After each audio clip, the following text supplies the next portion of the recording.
Thank you for calling Death Before Desk Job. If you are this week's guest, please leave a message and Paul will call you back once he finishes the intro. Hey Paul, I've been calling you, but no response. You know, I don't really tell many people this, but I have a hard time growing facial hair. But in the time that I've been waiting for you, I've grown a few sprouts. Hey, this is Paul. You're listening to Death Before Desk Job, the podcast geared towards creative people who are pursuing, or who would like to be pursuing, their creative endeavors to their heart's content. My guest this week is James Kwapisz, founding member, dare I say mastermind, behind the indie, sludge, chill rock, etc. outfit, Grampfather. He's also a writer, and fun fact, James Kwapisz played alongside Jesse Grayer, Chris McGuire, and myself in the band Sugar Skull Piledriver. And it is pretty wild to have an interview with somebody who was in the band, just because there is this misconception that everyone in the band is always super buddy-buddy. I'll say that Chris and Jesse and myself, we were fairly close. We lived together for a time, and James would come to practice, but when I think about it, the conversations between James and myself are always fairly limited, between songs, between sets, whatever it may be, at a show. But this is the longest conversation I've ever had with him, which is pretty wild to think about. So it was really cool to experience this, and I hope James feels the same way. Before I lose my train of thought here and go down the pre-show tangent that I usually go down, I just want to get this out of the way. If you want to listen to the music, you can get it on Bandcamp. It's Grampfather, Gramp father.bandcamp.com. You can also find Grampfather on Instagram at Grampfather, 3 R's at the end, so Grampfather. And you can also find his writing at jameskwapisz.com. There's some essays, short stories, etc. You can go check that out.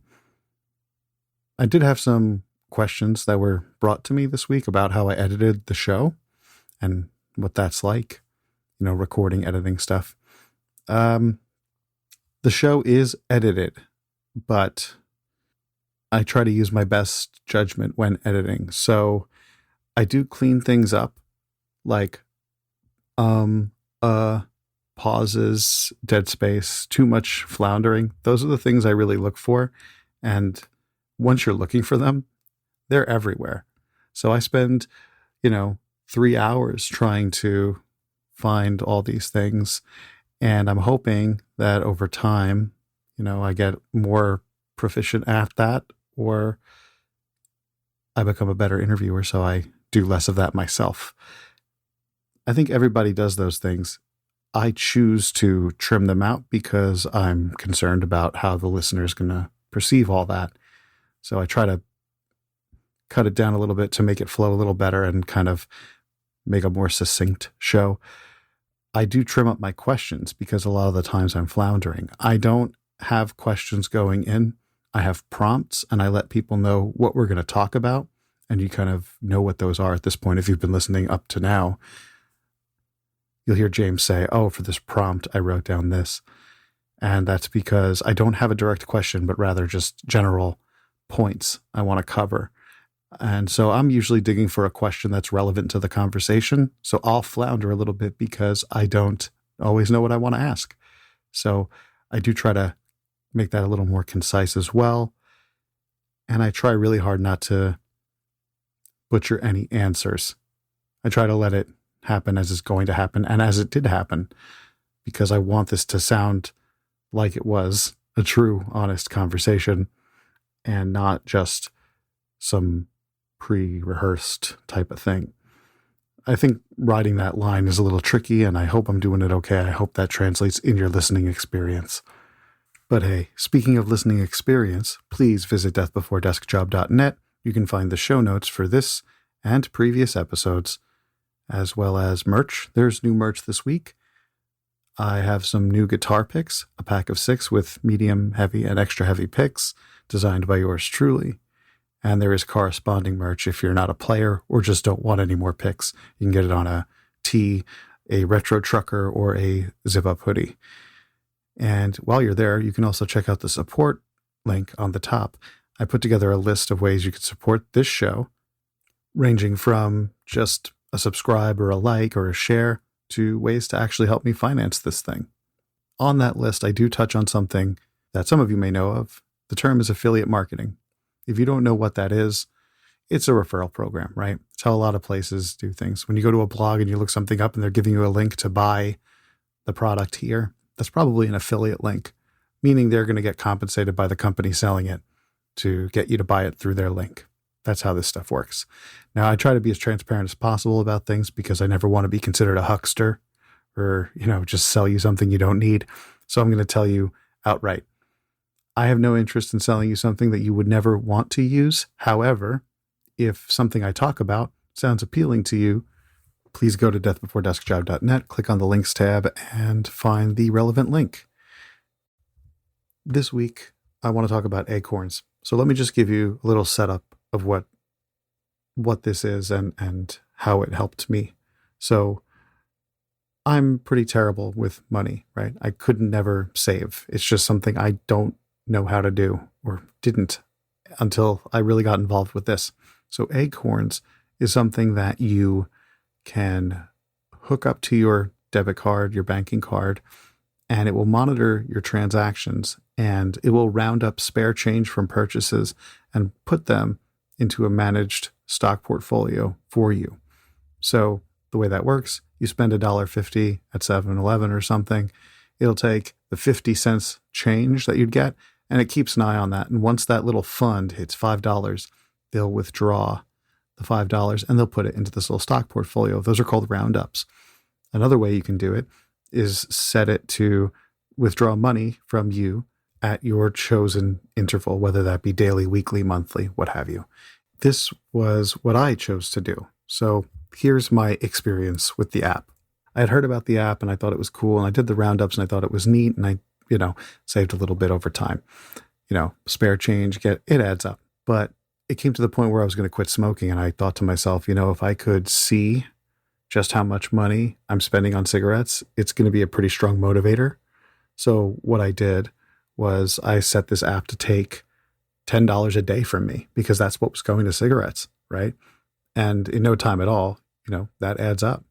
And that money gained value because it was a stock, and the stocks, are managed funds that are predetermined. It's not like you have to go select the stock and you have to be some sort of wizard.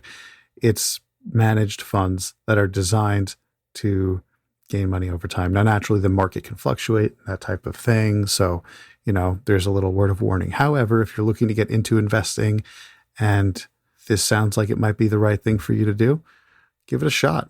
You can get the link on deathbeforedeskjob.net, click on the links tab, and you'll see the link for acorns there. And I will be adding to this list over time.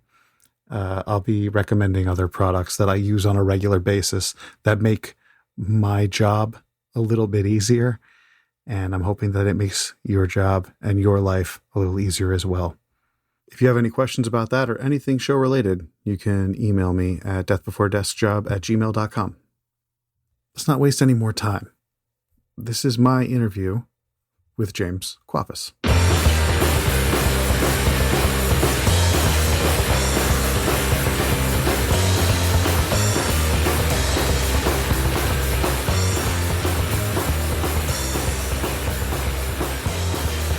Hey James, how's it going? Great, Paul. How's it going? Good, man. I'm happy I got to talk to you. It's been I was saying to you right before we started, but it's just it's impossible to find the time to catch up with everybody. So I'm glad I'm talking to you right now. Yeah, totally. Yeah, it's been pretty isolating lately. Has that been working to your advantage creatively or no? Yeah, this album probably wouldn't have been here as soon as it has been. If I wasn't driven to boredom to the point where I was like, all right, let me just do this album. I know what I want to do. But also it's a cool collaboration because the last few albums were mainly just me playing guitar, bass, singing, and then multiple drummers were on the last album. And that was just kind of like a bridge project to I don't know. I feel like it's more a fully formed, fully fledged sound now with these new guys. We just added a fifth Gramp. Nice. Yeah, he's playing organ. You got an organ in there now. That's fantastic. Yeah. It sounds kind of like Doorsy. Beautiful. Like it does sound fuller. Like I'll say that. I mean, having listened to like some of the other stuff, the older stuff, I feel like this album's got an agenda, if that makes sense. Yeah. There's more of a clear theme throughout than like, I don't know, other albums is kind of like I wrote a song and then I ended up putting like them together in a certain order to try to make it seem like they kind of flow, which they kind of do, I guess, subtly. But this album was more had more intent than the others. I think maybe because it took me like I kind of like wrote like a few songs in a matter of days, which is pretty rare because it usually takes me, I don't know, months to be content with a riff or something or chord progression or melody, whatever. Do you think that your contentment is because of the time that we're in, or do you think that you've just evolved into this person who's like less likely to sit and, you know, beat a dead horse or perseverate on something? I think definitely playing with the guys who are in the band now, they motivate me to like get things to be show ready. And I don't know, we just kind of set this goal for ourselves to make this album, and then we did it in like, I don't know. I mean, it took probably like a year. Like I'd say like the first few songs that's like a good contrast actually. It took me like 6 months to write like 5 songs, and then it took me like 3 months to write the rest. And the fourth song on there is our bassist Freddie singing. So that's like a first for the band. It's always been you. Yep. And I'm trying to, like, moving forward, I want to get the other guys in there. Dylan, the new organ player, he does some singing himself. Gotcha. So we want to kind of change up the sound there, make it more of a collaborative thing. Well, that kind of beats me to my next question was like, are you into this like collaborative idea and having like Grampfather be more of a everybody's thing as opposed to just a James thing? Yeah, that's definitely one of my goals for the band is to make it more collaborative and more of a collective than just me, you know. Grampfather is plural. Right. I guess we'll stick with the, you know, singular name. Yeah, the thing is out lately, you know, you don't want the plurals. Yeah. That's a good band name if it doesn't exist. The plurals? The plurals. Make a shirt of that. Yeah, so yeah, like definitely just to kind of go more into like the new record a little bit. I actually, you know, when I was kind of planning on speaking to you and I was like going to like listen to some stuff and kind of immerse myself a little bit more. You have like, you know, little tastes of like the older material. And now, like you said, in the description of the record, it says that you're exploring a lot of darker and angrier themes and that you didn't necessarily like writing angrier material. But you seem to have gone that way now. Is there any particular things that you're experiencing currently that are really infuriating you, and what are those, if there are any? Well, I guess starting off with the song "Eat Shit and Die" would be a good place to. Goodest place as any, that. Right? Yeah. Yeah. So I don't know. I actually wrote that like in like December or January, and then you know, the George Floyd thing happened, and but yeah, police brutality. I mean, it's out of control. So that's kind of definitely a driving force in the music, and just like, you know, common punk themes. You know, eat the rich. You know, yeah, that kind of stuff. And it's not like I would necessarily condone eating, you know, human beings, but sure, it's just that the feeling, you know. Yeah, catharsis of just being like, you know, screaming, just getting it out. I got you. It's interesting that you bring up the word punk because it's like, I hear that more here, but in my head, you know, some of your other work, it's got jazzier attitudes to it.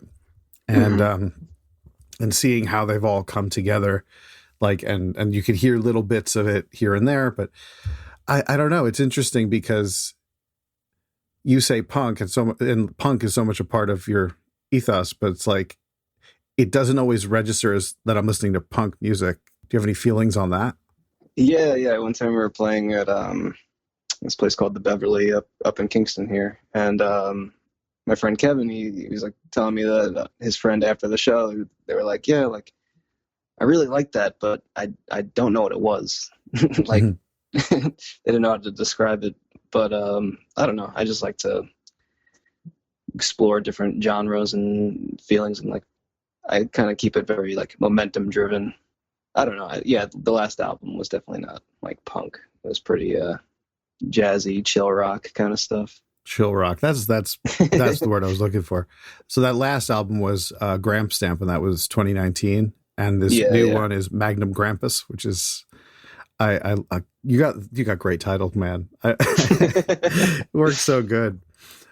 Yeah, I want to try to maybe do something that's not a Gramp pun for the next one. Well, I think if I'm not mistaken, there are 4 Grandfather releases. Yeah, so there's Pipes. It's like the demo with Jesse from Sugar Skull Pile Driver. Yeah. Then there's Gramps of Wrath. That's another one. It's fantastic. But the reason I was steering you back to Pipes was because that's a non-Gramp release. Oh no, that's Grandfather. No. I'm sorry. I meant to. Let me rephrase that. The title is a non-Gramp title. Oh yeah. So I guess it's coming full circle. But I feel like even with this title, it has like a sense of like finality, but that's misleading. Yeah, you have no signs of slowing, right? Nah. Good. I'm glad to hear it. But let's talk about like starting and how you got to Grampfather. What led you here? What was the road like? Were there other acts you were a part of? Was this your first foray, or has it always been this? Like, and you can go as far back as you want to start. Like, what's your? All right. I guess I used to do like chill rock instrumental music under like different names, like Cat People, Elevator Music, and then I ended up actually like releasing it on Bandcamp. The artist name is Cat People, and then I just ended up naming the album Elevator Music. But yeah, I'll go back to that, and I'll kind of like damn, I had some ideas that I probably can't even play now. But and then I was part of some like kind of Black Sabbath inspired kind of corny hard rock band called, with a very corny name, Urban Mist. But yeah, it was just kind of like, I don't know. That band it's a interesting point because I never really jived well with other guitarists. I always felt like it was kind of like we were fighting for that space. Right. That was kind of like the situation in that band. But yeah, this new guy, Andrew, we meld well. Then after Urban Mist, let's see. Oh yeah, and I'll just skip forward to the origins of Grandfather because there were some other like random projects on the side that maybe aren't worth noting. Well, that's entirely at your discretion. Well, yeah, Sugar Skull, obviously. I'll get to that. But yeah, so I'd say like in 2013 it started. Actually, it's so weird that we're doing it today because I saw on like Facebook memories that on October 8th, 2013 was when the original duo form of Grandfather first played our first show in New Paltz. Wow. Yeah. So serendipitous. Serendipitous, yeah. Stole the word. Yeah, it was me and this guy, Dan Colpin, cool guy. But yeah, it was very kind of like math rock oriented. If you listen to Pipes, that'll give you an idea, even though it's recorded like ass. Did you say I misheard you. Did you say recorded ass? Recorded like ass. Oh, recorded like ass. Okay, I got But you. that'd be cool if it skipped out. Recorded ass. Yeah, and then I don't know. I was just kind of really inspired by the like New Paltz house show scene, like basement show scene there. It was just like very wild, and just the energy was insane. There's this one band called like, Nelson Villains. Those always drew like an awesome crowd and had an awesome show. And this band called Godchilla. Yeah, I don't know. New Paltz band's just got the best names. That's what it is. Yeah, there's a whole bunch. I hope they're still persevering through all this. That's another thing I was going to actually bring up, and I'm just going to kind of make a note of it now because I want to keep going with, origins and how you got here. Mm-hmm. But being a part of that community, obviously it's like super important to be a driving force in these communities and to protect these communities as far as things like, I know you stand pretty strongly against pay to play and you're cautious about your venues, and so much of what you do musically and where you end up, I mean, outside of the COVID bubble, but like, it's a lot of house shows. It's a lot of really intimate settings. Did you just find yourself falling into these groups, or did you actively have to find your seat at the table? Like, did you actively have to like go out and throw yourself out there? Because the reason I ask is some people just may not know how to do that. Yeah, I mean, like, if they're living in like a small town, then I'd say like just, when we're safely able to do so, like just keep playing shows and people will see your name and, word of mouth goes around. Like, I don't know, it's crazy. Like, even playing now, it's kind of weird because, I feel kind of old being there. But then like all these like, 22-year-old people and just like, hey, Grampfather. I'm like, oh shit, I guess this is our biggest following. Right. I kind of remember feeling old playing up in New Paltz with you a couple of years ago too. Or I don't know if it was the show I don't know if you were playing that show with us. Yeah. We played, because I remember Rick came up. It was like in a little basement. Right. Yeah, I used to actually live at that house. That's crazy. That was the house that I wrote the song Bad Landlords for. Nice. Well, I'm not going to give out the address, but no. Maybe we should. Yeah, I don't know. It's just the band is just taken many forms. So like throughout the years, it's like kind of been, if I haven't had guys to back me up playing shows, then I wouldn't want to like abandon the project completely. So then albums like the Grampstab come about where it's like kind of just like chill rock, and I guess because I'm not really thinking about them in a live setting, which is interesting to think about, where you think about your intent of where it's going to be heard. Because there's even been like shows where I've like been like, I'd rather just like listen to this in my room and read a book or something. I don't know if I should have to, if I feel good about paying to just like sit here and be quiet. But that's just me, everyone has their preferences. Yeah. But if I'm going to a show, I'm trying to rage. I got you. That's got to be hard too, because like, how do you shoehorn your chill rock stuff into a hard set? Can you do it? Is like the audience going to be on board with that? Like, that's probably part of the equation too.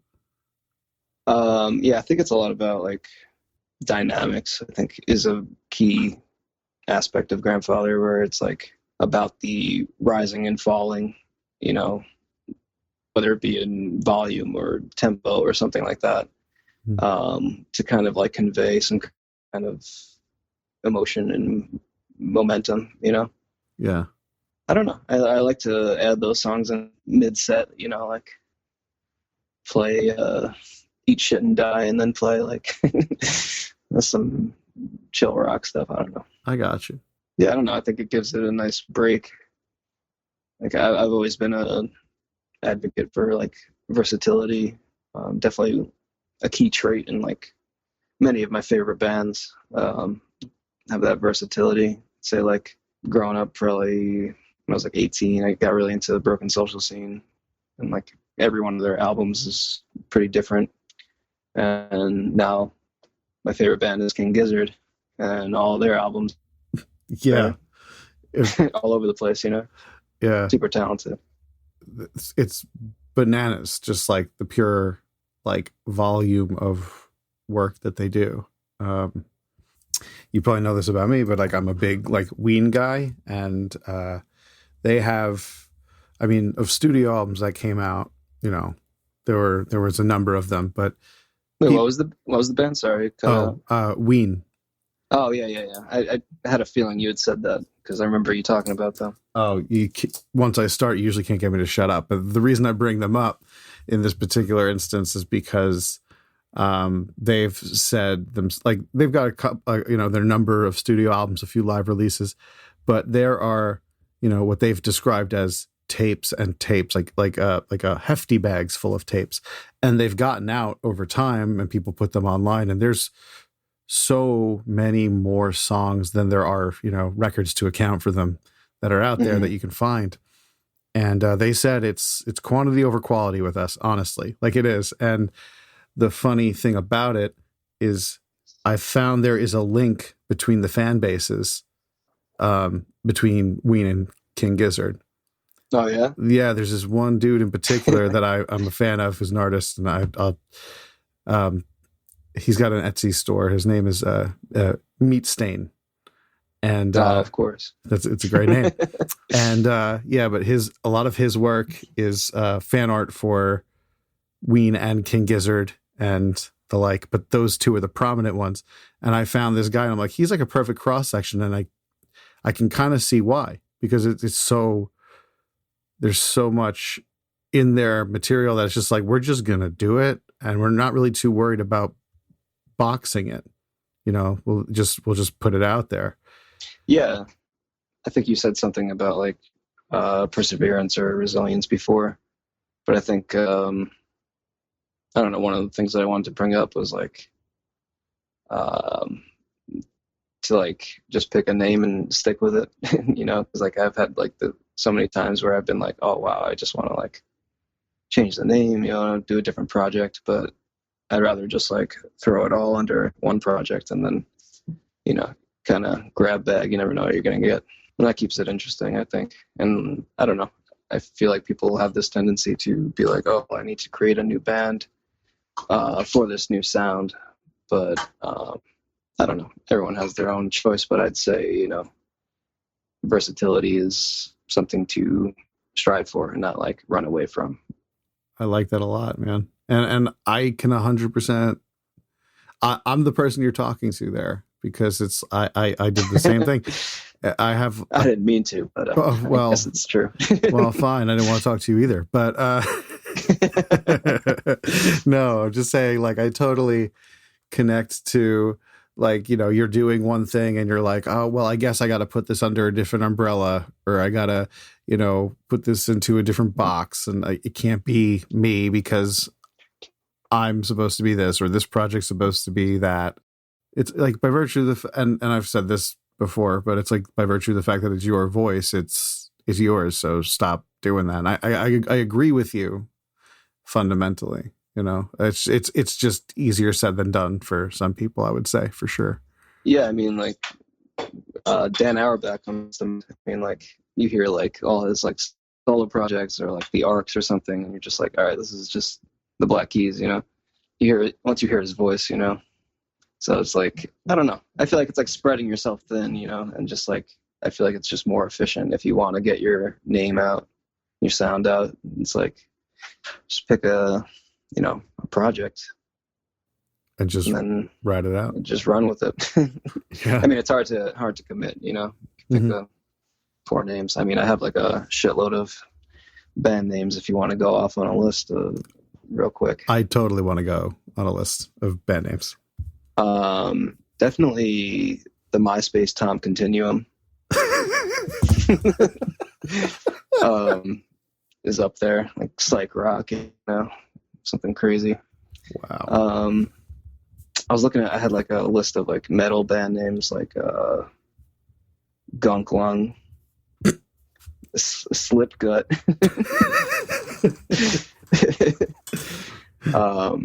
Osteopierogis. These are probably going to be song names, actually. And one that's a keeper is Lance's Arms Are Strong. That's good. You're good. You're really good with this stuff, man. But that does bring me to like another point, which is like a little farther from the Grampfather thing. It's kind of just about you. Like, I know you have, a bit of like a literary background, and that you're definitely like a writer, and that your passion for writing has, like, I've seen it manifest itself in different ways, and I've seen you manifest it through, like, I believe some of your, well, I don't even know if I could say this comfortably. I don't know if I'm giving something away I shouldn't. Can we? Did you cut out? No, I'm pensively, I'm weighing asking you this question. Okay. No, I was gonna say, you're Skylar, right? Are you Skylar Bingsworth? I don't know. Okay, see, that's what I was saying. I didn't want to ask. Okay, good. All right, so that's why I'm not going to ask it. So I'm going to rephrase it. No. No. All right, so we're going to rephrase the question. So I know that you've definitely, like, I'm trying very hard to ask this. No, we could talk about Skylar. No, I mean, I don't know, man. I don't know. Do I want the Batman Enigma? I mean, I feel like if people listen to this, then they deserve to know. There's a very small percentage of the human population that knows the identity. Okay. Well, and then, like, some people have, like, tried to, like, expose me, and then I'll, like, delete it and, like, message them, and I just say, you broke the one rule. Oh, really?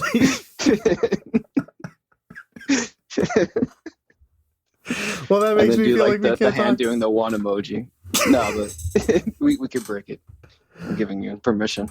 Okay. All right, cool. Well, I appreciate the caution.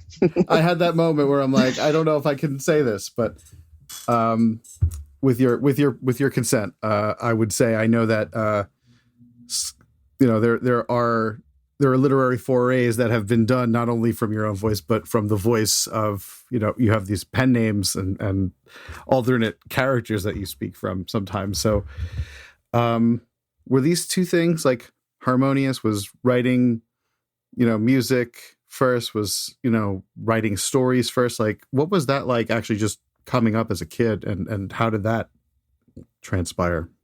Probably started with music first. Just because, when you're a kid, you're not, I mean, at least me, I was not very, like, oh, I'm going to write a story or a song or whatever, I'm not going to, like, do that. I'm going to play and I want to shred, Yeah. So, it was kind of a lot of skating, and then I picked up a guitar when I was like 10, and then put it down real quick, and then didn't pick it up until I got, like, I tore some ligaments in my foot and couldn't skate for a few months. So, oh, really? And then I picked up the other shred board. And the rest is history. But writing, I didn't really start in, like, creatively writing until 12th grade in high school. I took this creative writing class, and a few of my friends were in it. It was really fun. I wrote this, like, mind you, I was in 12th grade, so this is kind of immature, but sure. I wrote a one-act play about a guy going on a blind date and finding out for the first time that that women can fart. It's called the smell of acceptance.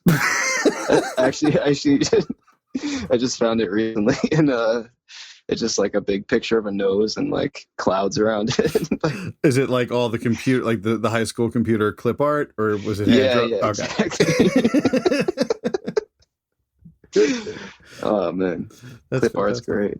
I actually added a little clip art rose to the end of the Skylar Bingsworth memoir. I noticed that. I remember that very distinctly. Did you publish that book? Was it published? No, I should, but it's misleading because I put, like, the the book jacket information and, like, the whatever that code is. Yeah, that ISBN thing. Yeah, but then I ended up it was all sixes. And if I was, like, half as observant as I should have been, I would have caught that. Yeah, and then it's just, like, because he's just, like, a very vain character. It says, like, acknowledgements, myself. The character is great because he definitely has, like, a it's God, it's such a narcissist, and just gets away with being an absolute fucking idiot. And it's kind of amazing. It's been my outlet. I think it's like a parody of like, the pretentious English major, Mm-hmm. because I was kind of surrounded with them. I mean, a lot of them are very cool people, awesome friends, but like, Yeah. you know what I'm talking about. Yeah. I know exactly what you're talking about. I'm probably up there too. But I mean, I have it myself, but like, I don't know. It's important to recognize when you're going too far, yeah. Some people don't want to check it. That's just like using like big words like in the wrong context or something like that. Yeah. Or just like trying to like put something over someone's head. And it's like, that's the opposite of communication. Ooh.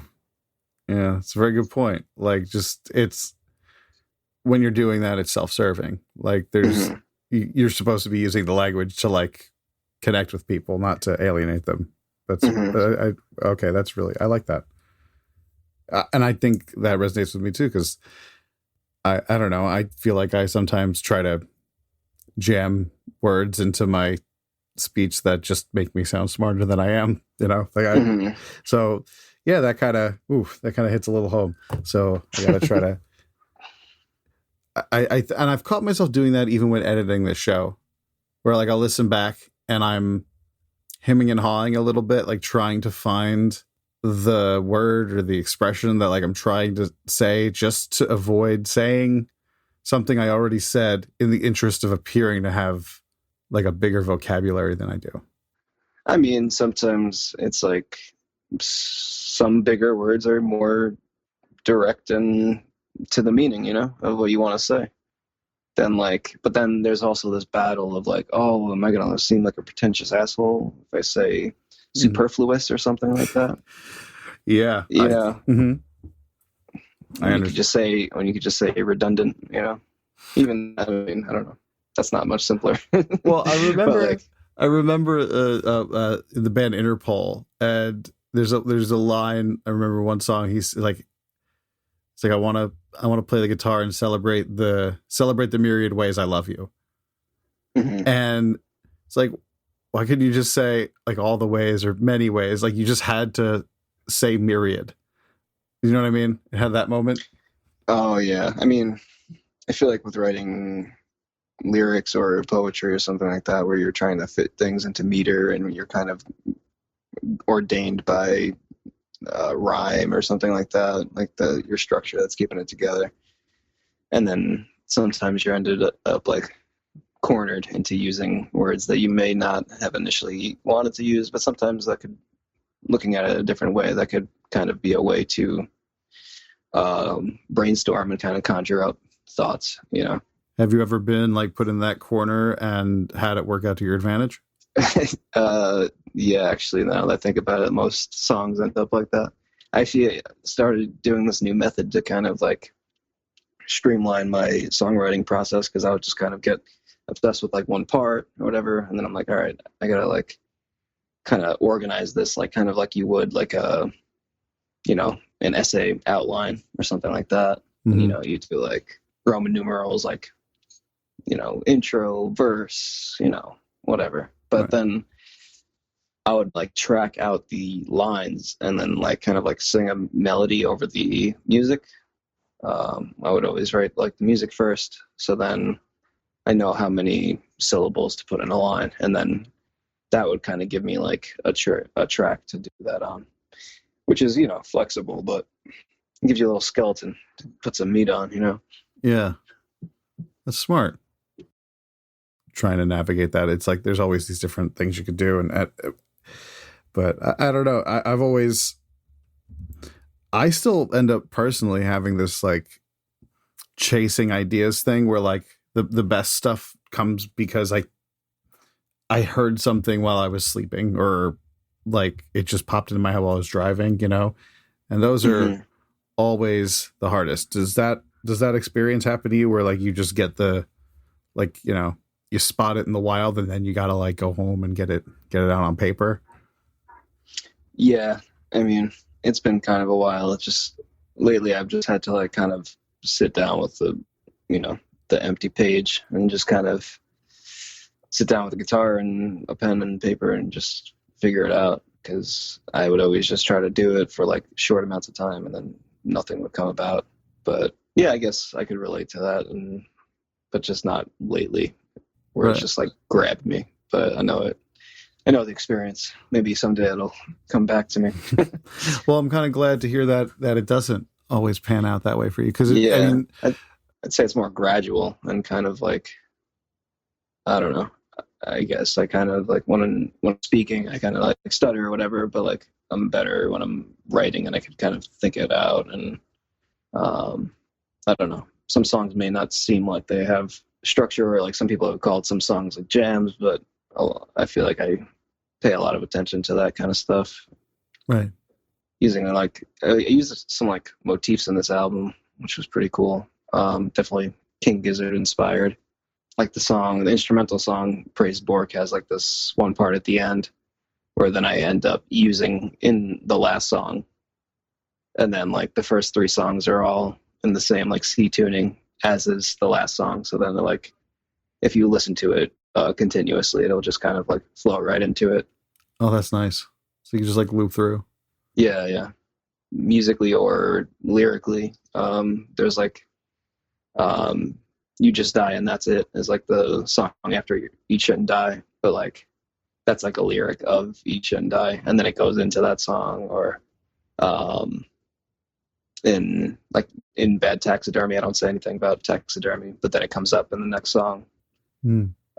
Just like little nuggets, I feel like it makes it interesting, like leaving those little like Easter eggs, whatever. I think it's important that you did that, because then you stand to gain something from listening to the album, as opposed to just listening to one track on Spotify, like within a playlist or something. Like you reward somebody for finding it, and that's kind of nice in some way.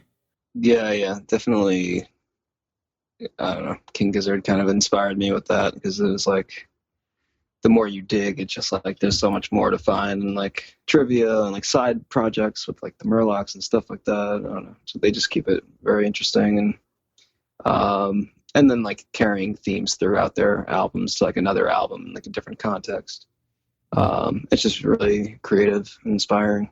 Well, speaking of inspirations and stuff, I know we've talked a lot about like King Gizzard and some others, but growing up, like early on, who were you looking at and getting? I mean, and this could apply to either skateboarding or playing guitar or writing or whatever, because I know you said you picked up writing later, but on your path, like who was inspiring you, and like what was your? I think there's a few big phases of like, I don't know, artists that really inspired me. I'd say like starting with like the Beatles, very unoriginally, but I wasn't trying to be original when I was 8.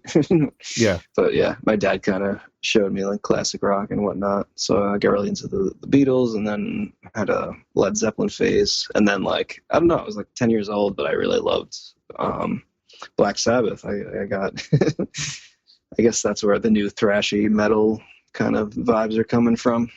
They're deeply rooted.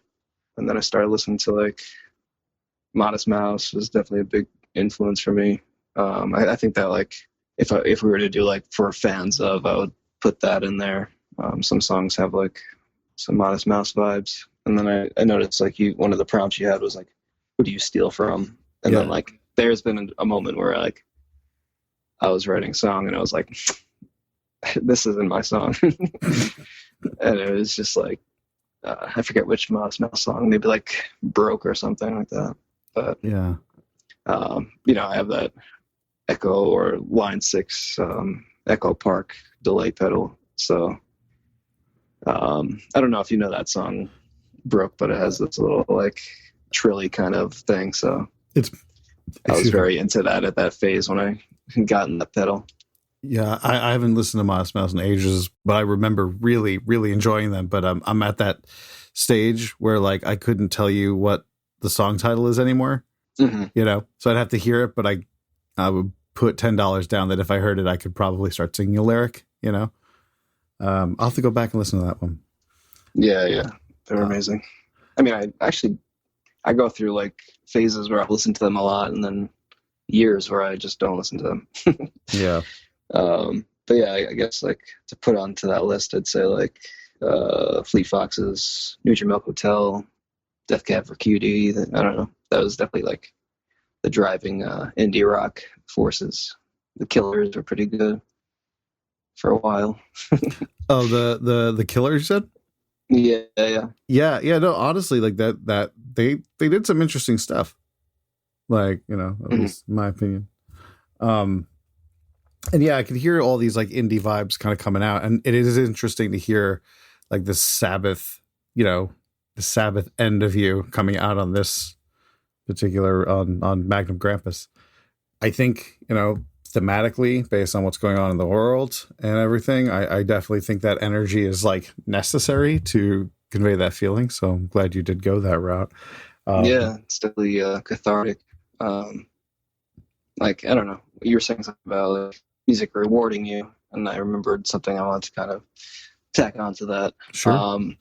Yeah, like with I'm always talking about King Gizzard. I guess I'm just a fanboy, but That's fine, man. but yeah, Infest the Rat's Nest. That album, I like. I'll listen to that when I like go to the gym or something. I'll just amps me up, you know. Yeah. Or like if I'm trying to like wake up in the morning, or I don't know. It just like has like an energy to it that kind of like you'll like use it medicinally, you know. I like the idea of using music medicinally. Yeah. Mm-hmm. So I hope I could offer that in some songs or other. Yeah, is that I mean, as far as your goals going forward, is that something you want to be the goal? Like, because some people do it, no, just because they want to do it. And if people like it, it's a byproduct.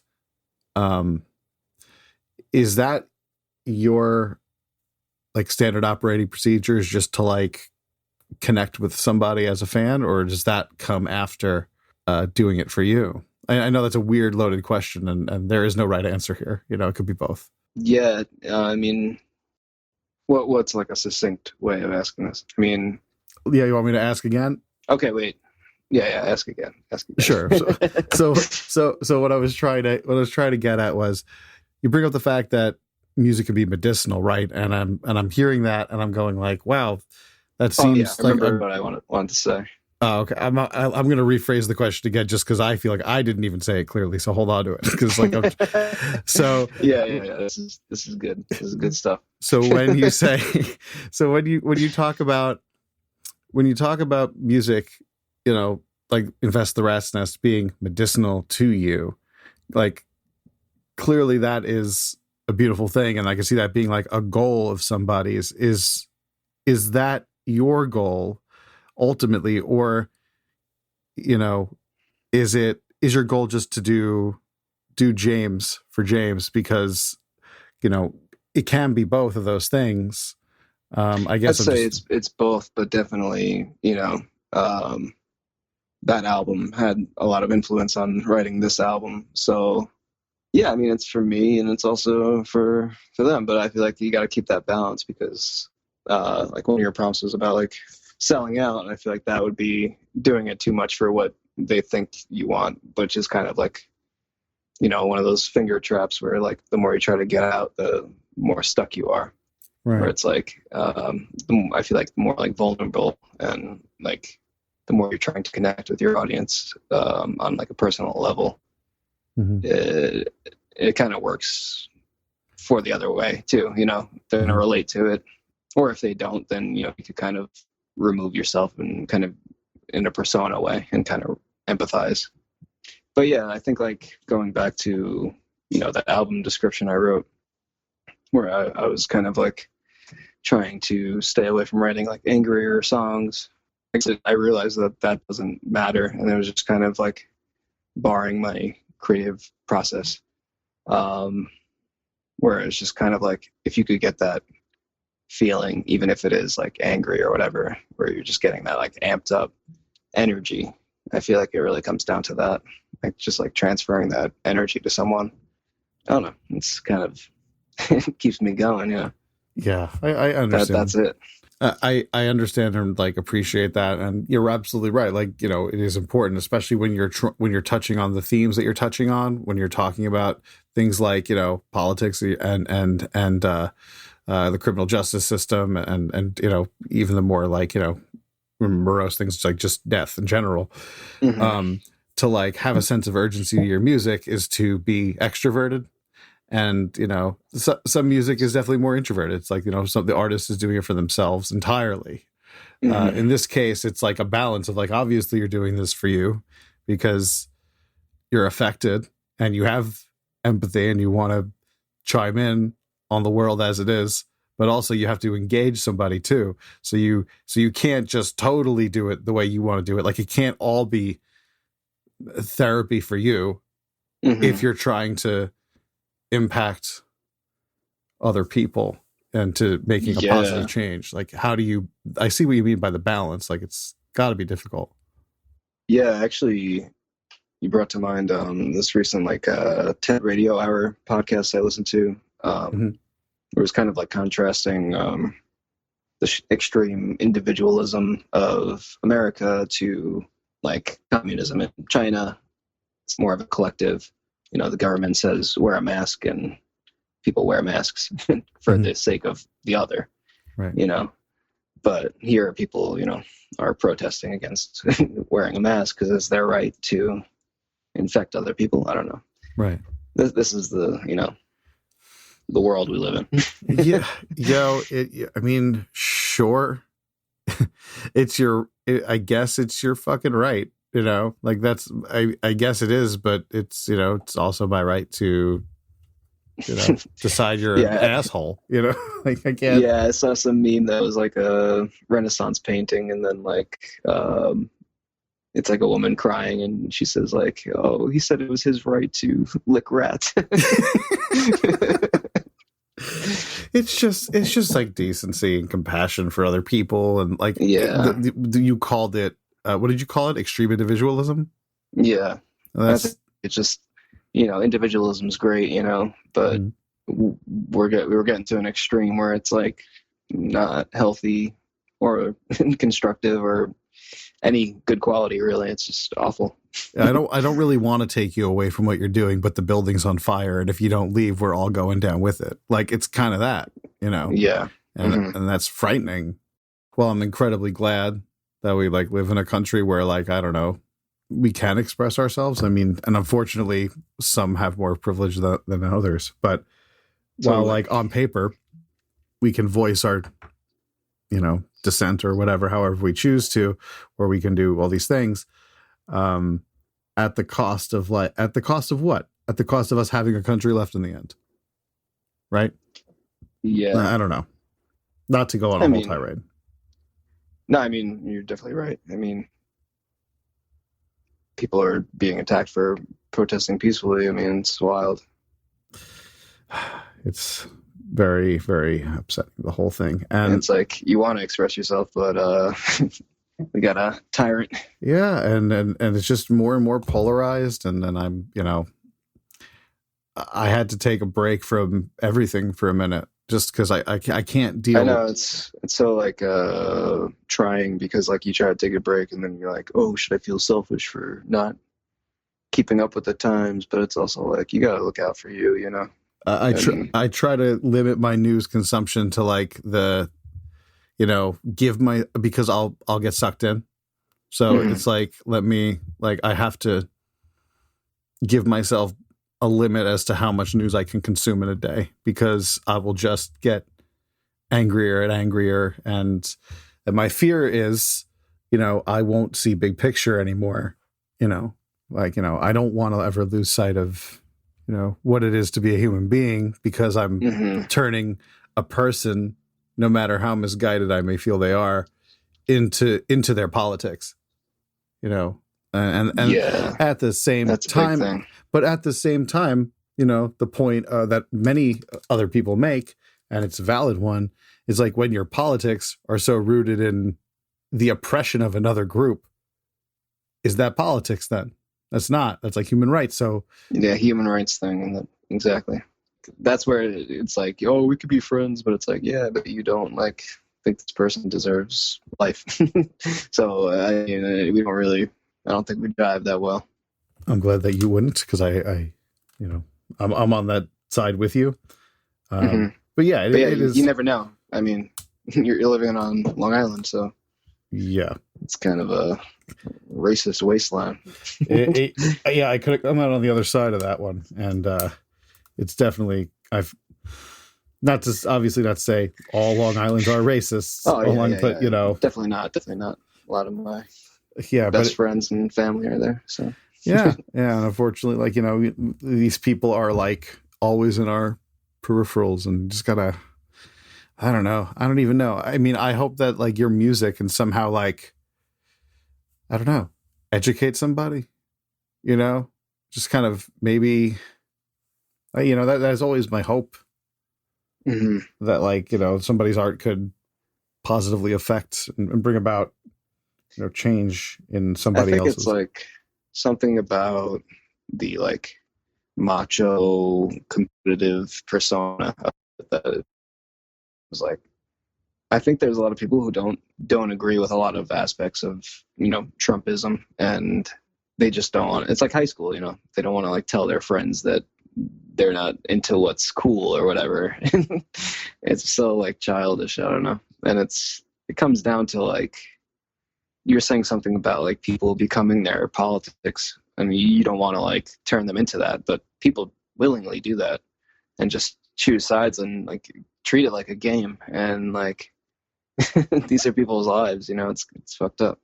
Yeah, I mean, you're right. Yeah, we all buy into it. How do you avoid it? It's nobody's asking us to, but everyone's asking us to. Like, pick your team, and it is exhausting. I understand the anger. I understand I don't know, your brain wanting to explode, and for what it's worth, your brain exploded into a really cool album. Do you know what I mean? To just bring it all around. It's got the energy that it needs to. Yeah. So I mean, everybody's suffering to give you your album, James. Your album. So selfish. I'm obviously only kidding about that, but I do want to say that, like, it is. I think you did a fantastic job of actually like making me feel that feeling that I, you know, can connect to so much. And there's something to be said for that. So I just want to applaud you for the record. And yeah, man. More on the financial end of the album, how do you go day to day as far as like funding this project? Because this is, you know, a project for you in the sense that, you know, it's coming from you. Nobody's funding this record. You're making it happen on your own time. And you're going out and trying to raise awareness and bring it to light. So, what kind of work do you do when you're not playing in Grampfather, and how does that impact the band and you know, moving the band forward? Well, I work like, you know, 9 to 4 every weekday. Very boring, but I'm actually fortunate enough to work from home, so I'm grateful for that. But I'm doing like captioning for TV shows and movies, or a lot of webinars lately for like businesses and stuff, where I just have to like listen to what they say and transcribe it and format it. Gotcha. Yeah, sometimes it requires some research, but I don't know. It's not bad. It's not my ideal job, but right. Yeah, it pays the bills for now. But I don't know. We've been trying to do like weekly practices, trying to get Dylan up to speed. But yeah, I don't know. I mean, like, I haven't been recording as much lately, but you know, when I was doing the album, I was living pretty much like around the block from where I'm at now. But we had like a studio in the back, and that's where we go to practice still. And you know, I would try to like got off work, I would just go in the backyard and try to get something done. I made like a whole like checklist grid kind of thing, put like a song, you know, in one column, and then like the instruments, and then just kind of like go gradually. And it's just satisfying to like knock things off. And I don't know, it's just like a practice and being more productive and actually getting things done rather than just thinking about it forever. Yeah. But then when it's done, it's like, what do you do? You know? So now I'm in a phase of like, just kind of like, I don't really want to rush back into recording right now because I'm just kind of buzzing off the album still. So, but I definitely want to, like, you know, King Gizzard again. I just want to keep pumping out music, you know? As far as, you know, announcing the album and putting it out there, it's not like you're doing like major press release world tours or anything like that because of obviously what's going on. But in addition, like that comes at cost. Is there anything you found over the course of these 4 records that you've put out as Grampfather that have been effective means for somebody in a band like yours to get a little traction and any things that just don't work? I mean, I would say the most successful platform for us is probably Instagram. Just because it's, I don't know, you really engage with your audience with like a different level, and who's to say that the people who are following you are actually listening to your band? You just hope. But I think that I don't know, as compared to like Facebook or something, I feel like that's being kind of phased out. Is that kind of like what you were thinking, or? Oh, I was also asking about how, like, you know, like, I mean, I know you've gotten your list, your music onto like Spotify playlists and things like that. Like the act of doing that and kind of getting your music out there, is that something you're paying a person to do it, or I mean, with like, there have been some places like for reviews that you know, they charge like $20 or something, and then they'll give you a review and kind of like put your links up or something like that. But then there have been other places, like especially through like the New Paltz radio station. They have like their own little website, and different people from New Paltz have like their own like music collective reviews that have written some stuff about us for free, which has been really nice. But you know, I don't mind paying. I don't think it's like selling out or anything, because I'm a writer and I would want to be paid to do that, you know? Sure. And I think I might want to get into that, because I think I would just write like really ridiculous reviews and keep it weird. Please always keep it weird. I guess, yeah, I was wondering about it because I was just like, you know, like how does, you know, what does that process look like? And I feel like there's a winter frost that rolls over an album, like after a few months, you know, and just like kills records in their tracks. And it's just like, well, we put the record out and we told everybody, and then like, that's it. And it's like, well, there's more to it than that. And I think some people sort of anticipate that someone's just going to find the album and say, you guys are the, you know, the bee's knees, let's put you on the TV, you know, and it's not that. Yeah. So definitely gotta try to do something, at least like one thing a day to like kind of, whether it's like sending out an email or contact someone about like getting a review written or getting on a radio station or a playlist or something. If you do like one thing a day, at least, you know, you kind of like makes yourself feel good that you're doing something towards, you know, something. I mean, we're not like critically acclaimed yet, hopefully, but I don't know. I think you just got to keep at it, and who knows where it'll take you. And that seems like as good a place as any to kind of ask, do you have any other general advice for people who are looking to make room to take the path you're taking? I'd probably go back to saying keeping that balance of writing for yourself and relating to others. I don't know. I feel like when people try to write something where they think it's going to be like very popularly accepted or agreeable, whatever, then it just sounds like that, you know? I've realized from like teaching writing classes and like being on the other end as a student, when you're writing the essay and you try to sound smart or something, like you're like, you know what you're talking about, when you don't, that translates even if you didn't intend to, unless you're like a very skilled writer and you were trying to do that ironically or something. I don't know. But yeah. I doubt these freshman writers were really trying to pull one on me. Yeah. So it's like, don't try to trick your audience, and treat your audience like smart individuals. Musically, I don't know. I think making music for people who make music is good, because it's like if you're writing for the writers, then the readers are just gonna love it. Yeah, I understand what you're saying. Because it's like you're at that tier, Mm-hmm. where you're not just trying to like pander and be like, oh, this is, or like condescend and be like, this is what you like, right? I don't know. I feel like you just got to keep it true. Right. Nobody needs to be force fed. And I think that if you're, it sounds like if your intentions are pure, you're not going to really, nobody's going to need to be force fed. Mm-hmm. I see you. It should come naturally. Right. Awesome, man. Is there anything else that you might want to throw out there that we didn't talk about? When's the next Sugar Skull reunion show? Oh, that's a good one.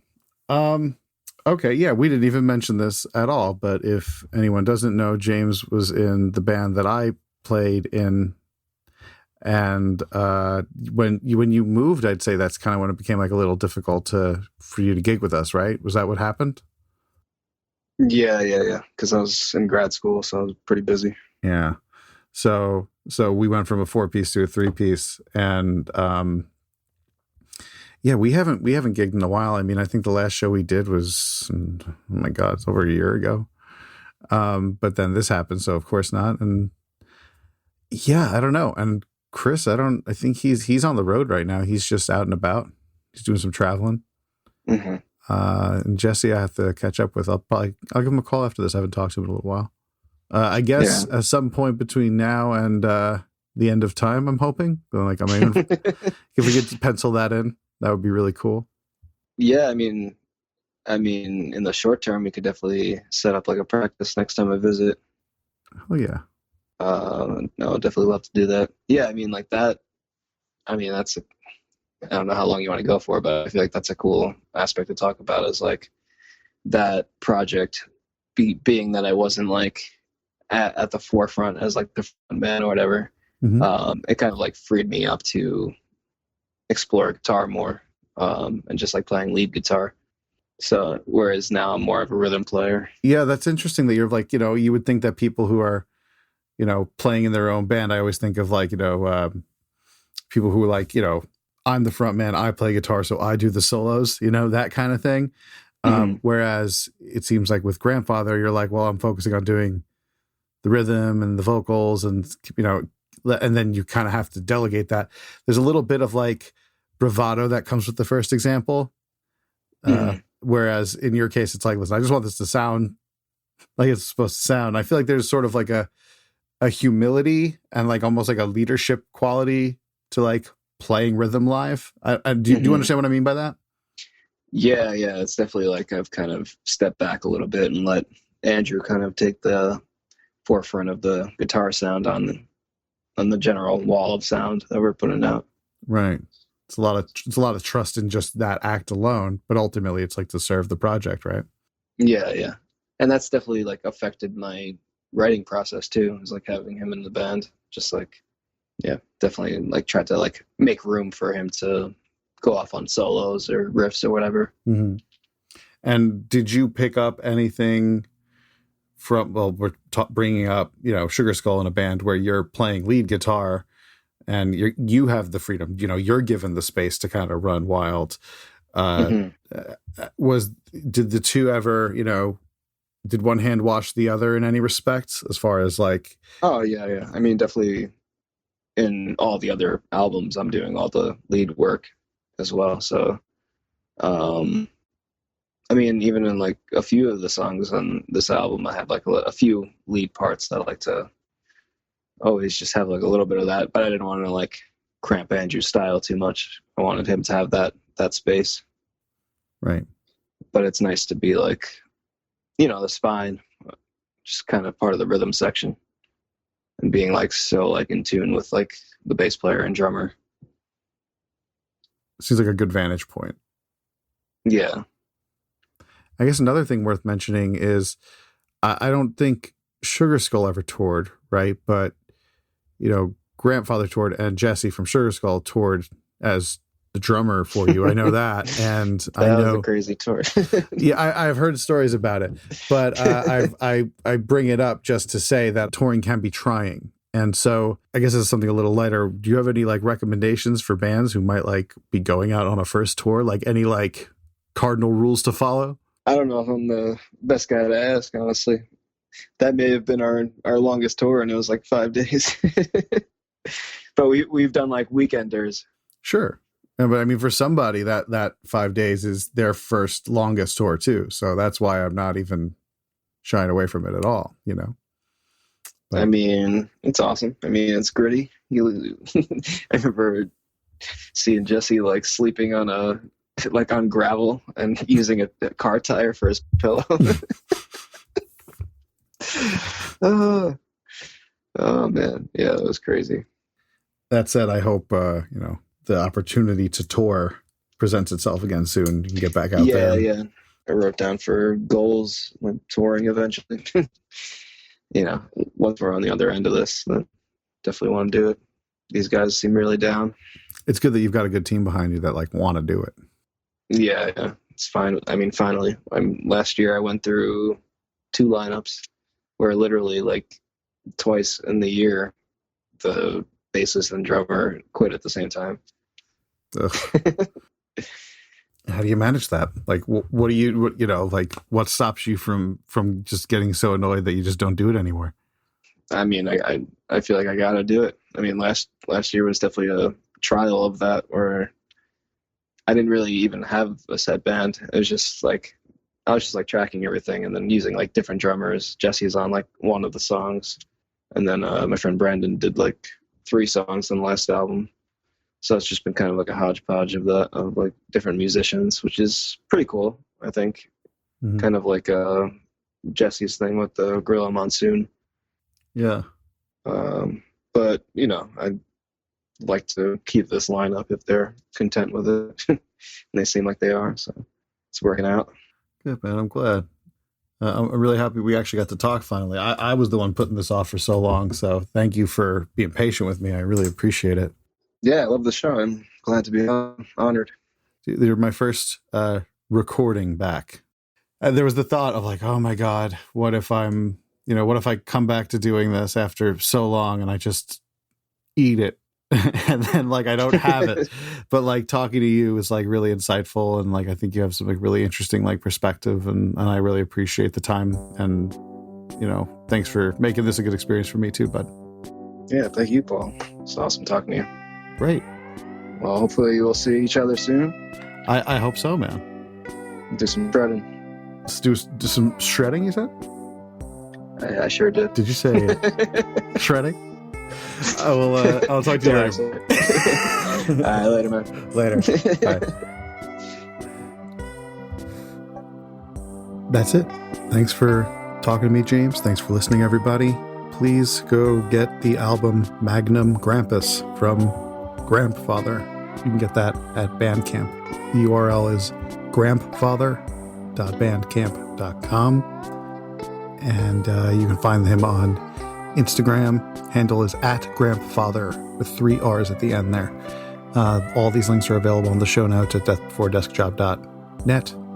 And I'm sure I'll tag it on Instagram too. So the song at the beginning is called Praised Bork. I'm going to play one more on the way out. This one was mentioned. This one's called, oh man, this is a sign off if ever, This one's called Eat Shit and Die. Later.